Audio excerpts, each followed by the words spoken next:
continue where we left off, friars. So I wanted to get into Genesis chapter 3, verse 8 through 12. The story of when Adam and Eve were in the garden after they had eaten from the forbidden tree, from the tree of knowledge.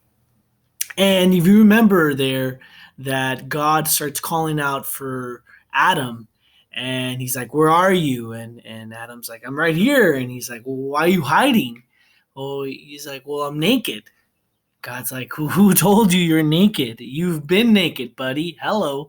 Uh, well, this woman that you put here gave me of this fruit, right? So right away he starts blaming the blame game here, and so it's very interesting there. And immediately they cover themselves up, which is ridiculous, right? Why he would hide from God? It's like, wait a minute. Even his concept of God was distorted. If you think about it, why would God lust after you, right? Why would you have any shame in being naked before God? But obviously, it's not that shame of lust or being lusted after that he had. It was more a shame of knowing that he had committed a sin, knowing that he had wronged, that he had fallen, he disobeyed God. But in order to understand this a little better, we look at Adam and Eve, and they start covering themselves up with leaves, and later on, they got animal skin, whatever.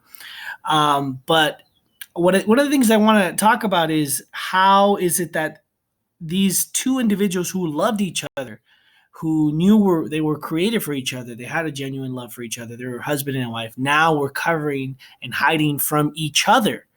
How much sin had distorted even their love, that now they realize that they're not only capable of loving each other, but now they're capable of lusting, right? Of experiencing this want of using the other for pleasure, for gratification, sexual gain, right?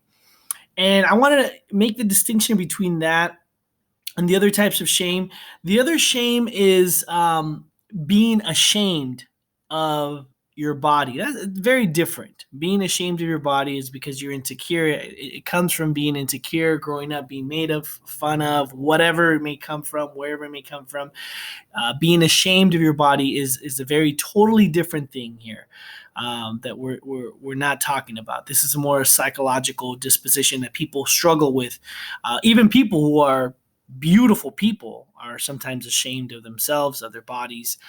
They're insecure for whatever reason, they were made fun of, etc. So this is very different, being this shamefulness of your body, right? Now, there's people also on the other spectrum of that, the other exaggeration, that are shameless, right? People who flaunt their bodies and, look at me, right? Look at my body, right? I'm strong, I'm handsome, I'm buff, right? I'm sexy, whatever that may be. They post these awkward pictures on Instagram or on social media, which are really awkward sometimes to even look at. And they're not ashamed of their body, right? They're not ashamed of body. But one of the very interesting things that I want you to note is that even these people, though, however, when you're in the presence of these individuals, sometimes will cover themselves up, right?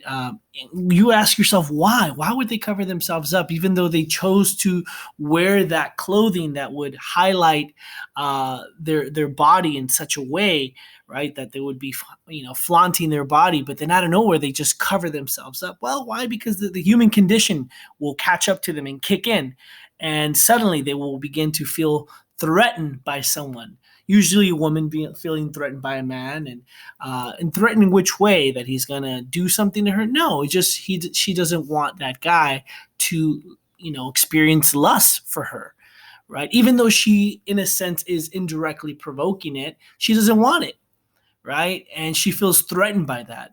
Very, very, normal human condition. But John Paul II's meaning of shame is different, right?